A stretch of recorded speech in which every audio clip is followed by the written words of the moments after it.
Hello students, how are you? I hope you all are fine. Today I will discuss with you the topic that is Marxist concept of freedom. मार्क्सवादी अवधारणा, स्वतंत्रता की मार्क्सवादी अवधारणा, इसकी मैं आपके साथ आज चर्चा करूंगी. Marxist concept of freedom is very important. Why it is very important? क्योंकि जो पहले मैंने टू कॉन्सेप्ट्स ऑफ लिबर्टी की चर्चा की, उसमें मैंने नेगेटिव और पॉजिटिव लिबर्टी की चर्चा की, and then I also talked about the different protagonists और ideologies that are related with the negative and the positive liberty concept.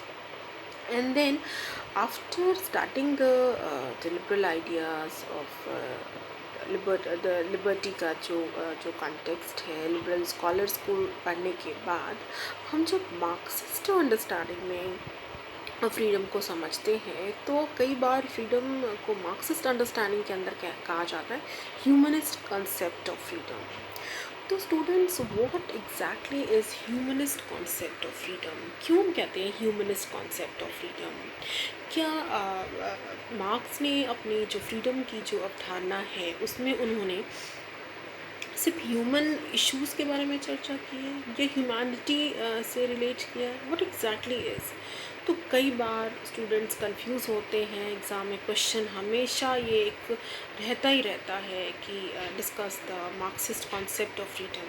Political theory में ये क्वेश्चन रहता है and it's very important topic. इसी को इलेबोरेट मैं इसलिए कर रही हूँ क्योंकि इसमें क्वेश्चंस पूछे भी जाते हैं और स्टूडेंट्स की क्लैरिटी नहीं होती है कि मार्क्स को हम कॉन्सेप्ट ऑफ फ्रीडम में क्यों पढ़ेंगे और क्या है इस कॉन्सेप्ट में क्या है. तो सबसे पहले मार्क्स ने अपनी एक जो बुक थी इकोनॉमिक एंड फिलोसफिक मैन्यूस्क्रिप्ट्स जिसे हम कहते हैं 1854 की है ये, और ये प्रकाशित हुई 1932 में.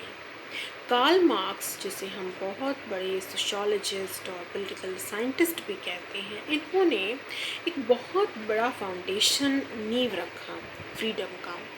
और ये जो फ्रीडम का उन्होंने नींव रखा उसमें उन्होंने क्रिटिसाइज़ किया है. क्रिटिसाइज़ किसको किया है? तो जो पूंजीवादी व्यवस्था है जिसकी वजह से ये ह्यूमन जो इश्यूज़ है उसमें प्रॉब्लम आती है. ह्यूमैनिटी जो है, ह्यूमन की जो मीनिंग है वो डी ह्यूमन हो जा रही है. डी ह्यूमनाइजिंग इफ़ेक्ट की बात जो करते हैं मार्क्स यहाँ पे इकोनॉमिक एंड फिलोसफिक मैन्यूस्क्रिप्ट्स में, वो इसलिए करते हैं कि कैपिटलिस्ट सिस्टम हमने देखा है ओवरऑल कि जो पूंजीवादी व्यवस्था है वो व्यवस्था जो है एक व्यक्ति को व्यक्तिवादी आधार से उसका परिचय करवाती है. व्यक्ति खुद में संकीर्ण रहता है, व्यक्ति खुद के बारे में सोचता है, व्यक्ति एक्यूमुलेट करना चाहता है जितना वो अपना बेनिफिट के लिए एक्यूमुलेट कर सकता है, चाहे इकोनॉमिक रिलेटेड फ़ायदा हो, पॉलिटिकल रिलेटेड हो, सोशल रिलेटेड हो, कल्चरल रिलेटेड हो, किसी से भी रिलेट कर सकते हैं हम इसको.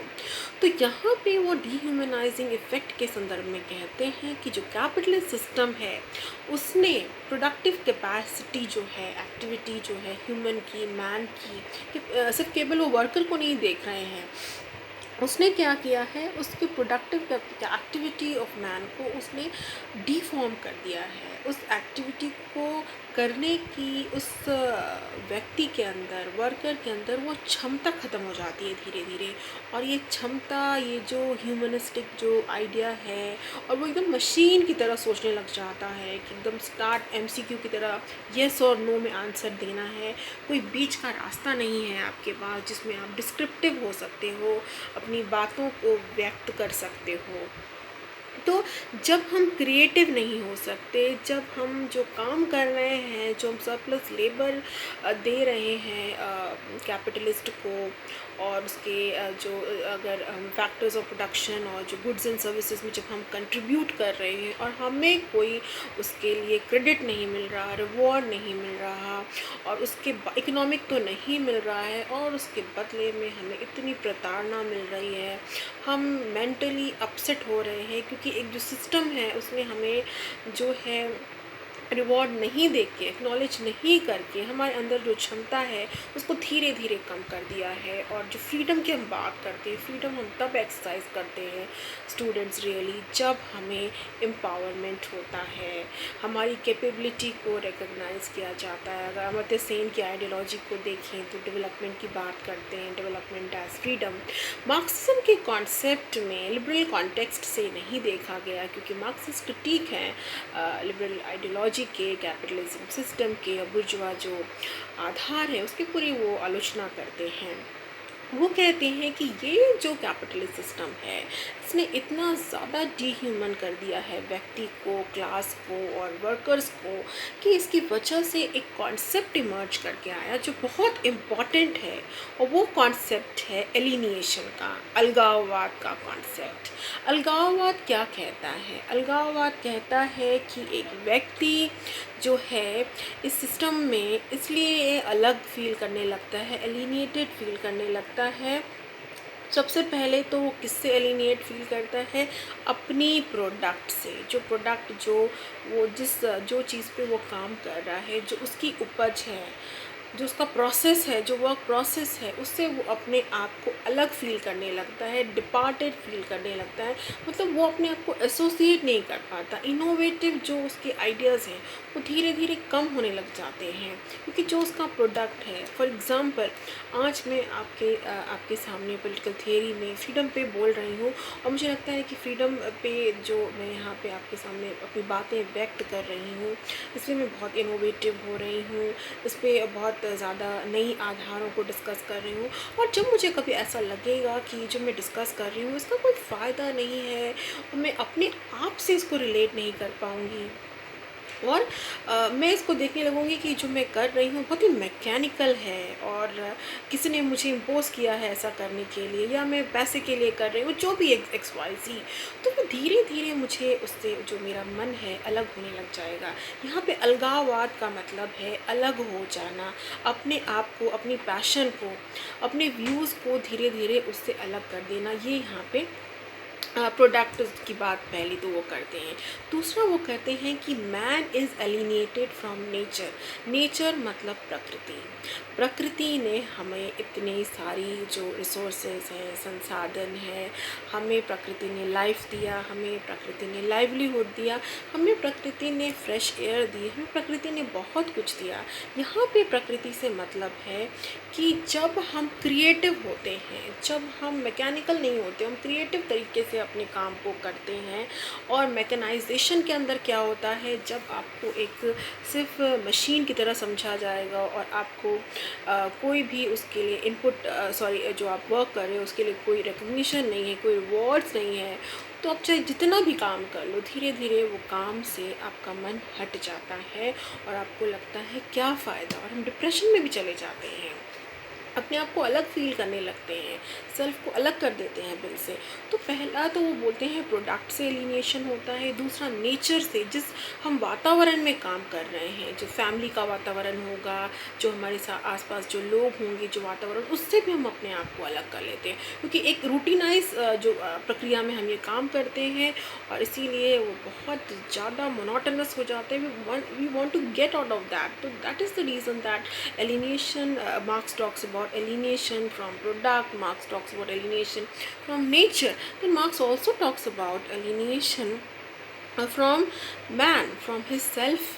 जो फेलो बीइंग है, जो उनके फ्रेंड्स हैं, रिलेटिव्स हैं, उनके साथ भी उनका एलिनेशन हो जाता है, उनसे अलग फील करने लगते हैं, उनसे बातें नहीं करते, उनसे डिस्कस नहीं करते, क्योंकि उनको ऐसा लगता है उनके आसपास जो भी है वो क्लास इंटरेस्ट को पोर्ट्रे कर रहा है, और लोग अपनी हित को साधने के लिए लगे हुए हैं। कहीं ना कहीं जो समाज है वो डिवाइड हो गया है, विभाजन हो गया है हैव्स और हैव्स नॉट में, क्लास इंटरेस्ट में। तो यहाँ पे भी वो फेलो बीइंग जो हैं, उनके आसपास जो लोग हैं, वो अपने आप को रिलेट नहीं कर पाते। अगर मैं अपने आप को किसी के साथ रिलेट नहीं कर पाऊँगी तो मैं अपनी प्रॉब्लम्स, अपनी इश्यूज़, अपनी बातें किसी के सामने नहीं रख सकती, या मुझे ऐसा लगे अगर कि मेरी बात जो है कोई सुन नहीं रहा, या मैं जो कह रही हूँ उसको कोई समझ नहीं रहा, तो एक समय के बाद मैं वो अपनी बातें कम करने लग जाती हूँ। तो ये जो एक फेलो बीइंग से जो उनका नाता है, एक रिश्ता है, जो कनेक्टिविटी है, again it starts breaking away. So that is another reason that alienation in terms of fellow being भी हम ये रियलाइज़ करते हैं। फिर मार्क्स कहते हैं फाइनली जब एलिनेशन का लेवल एकदम लास्ट में पहुंच जाता है और बहुत धीरे धीरे नेचर, फैमिली और उसके बाद एक व्यक्ति, एक वर्कर, एक जो भी एलिनेटेड मैन है वो अपने आप को एलिनेटेड फील करता है खुद के सेल्फ से। अपने जो रियल सेल्फ है, जो उसका वो खुद का स्वयं है, जिससे वो बातें करता है, जिसको वो समझता है, उसको भी उसको लगता है कि अब वो उससे भी अलग हो गया है। यही वो समय होता है जब एलिनेशन की जो लेवल है वो बहुत हाई होती है और इस समय कोई भी व्यक्ति जो सुसाइड भी कर सकता है या डिप्रेशन के बहुत बड़े लेवल पे चला जाए या कुछ ऐसा कर ले जिससे वो बिल्कुल ही अपने आप को समाज से, व्यक्ति से अलग कर दे। तो यहाँ पे मार्क्स कहते हैं कि जो फ्रीडम का जो ह्यूमनिस्टिक आधार है वो बहुत ज़रूरी है समाज में। क्योंकि स्वतंत्रता की अगर हम बात करते हैं, स्वतंत्रता सिर्फ हमें ये नहीं कहती कि हमारे पास जो है प्रॉपर्टी है, हमारे पास पैसा है, हमने एक्यूमुलेट कर लिया है कैपिटल इतना और मशीन की तरह काम कर रहे हैं। क्योंकि कॉम्पिटिटिव जो मार्केट है, जो हमें लिबरल आइडियोलॉजी में, न्यू लिबरल आइडियोलॉजी में market is supreme, the new liberal agenda जो है, मार्केट की जो सुप्रीमेसी है वो हमें इस तरह से काम करने पे मजबूर करती है। और अगर हम इसी डीह्यूमनाइजिंग टेंडेंसीज़ पे वर्क करने लगे, मैकेनिकल होने लगे, तो ह्यूमनिस्टिक जो आइडिया है वो कहीं ना कहीं अलग रह जाएगा, वो विलीन हो जाएगा, समाज से बिल्कुल ख़त्म हो जाएगा और एक हम सिर्फ मशीन बन के रह जाएंगे। और मशीन की भी उपयोगिता कुछ समय के लिए होती है, उसके बाद उसको थ्रो कर दिया जाता है। Being a human, we should not be reduced, dumbed down to a machine. तो मशीन से बाहर निकलने के लिए, डीह्यूमनाइजिंग टेंडेंसी से, इफ़ेक्ट से बाहर निकलने के लिए कार्ल मार्क्स ये जो है आधार है वो समझाते हैं। इसके लिए मेरे स्टूडेंट्स कहते हैं कि मैम फिर रेमेडी क्या है, मार्क्सिस्ट आइडियोलॉजी में एलिनेशन की क्या रेमेडी है, कैसे हम बाहर निकल सकते हैं। उन्होंने दो आधार तो ज़्यादातर वो बात करते हैं वर्गविहीन और राज्यविहीन समाज की। वो कहते हैं कि समाजवादी क्रांति आएगी और फिर एक ऐसा समाज होगा जिसमें वैल्यूज़ होंगी, समानता होगी और सब इक्वल होंगे। जब इक्वल होंगे तो सबको इक्वल दर्जा मिलेगा, रिवॉर्ड सबको मिलेंगे, रिकग्निशन सबको मिलेगी। फिर किसी को किसी बात पे अपसेट होने की या किसी को जो है एक्सप्लॉयटेशन का जो आधार है उसको झेलना नहीं पड़ेगा और वो व्यक्ति जो है खुद में अपने आप को फील गुड फैक्टर के साथ अपने जो है जीवन स्वतंत्र तरीके से जी सकता है। जब इगैलिटेरियन समाज की स्थापना हो जाएगी और एक न्यू एरा में हम फ्रीडम में चले जाएंगे। तो इसलिए ये मार्क्स की जो सॉल्यूशंस है वो ये बताते हैं। तभी वो ये एक बहुत एक इम्पॉर्टेंट कोटेशन भी है कार्ल मार्क्स की आइडियोलॉजी के अंदर कि free development of each will be the condition for free development of all. तो एक व्यक्ति की डेवलपमेंट, अगर एक व्यक्ति की डेवलपमेंट होती है, फ्री डेवलपमेंट होती है, तो उससे हम कनेक्ट कर सकते हैं कि सभी का समान विकास होगा। और यहाँ पे बहुत इंपॉर्टेंट कोटेशन है लास्ट की जो कहते हैं कि पर्सनालिटी जो है, राइट्स जो है बहुत इम्पॉर्टेंट है एक ह्यूमन पर्सनालिटी के डेवलपमेंट के लिए, सेल्फ रियलाइजेशन के लिए। तो freedom is also important for self realisation. So जब हमारा सेल्फ ही नहीं है तो फिर इस फ्रीडम का हम क्या करेंगे। स्वतंत्रता मैकेनिक नहीं होनी चाहिए, बल्कि स्वतंत्रता जो है गांधी के इन टर्म्स में स्वराज का जो लेवल है ओवरऑल होना चाहिए।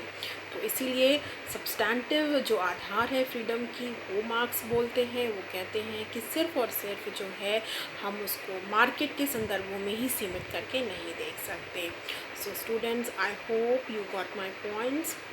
We will come back with another discussion, another criticism of liberty with the libertarian thinkers Nozick, Friedman and Hayek. Thank you. Have a nice day.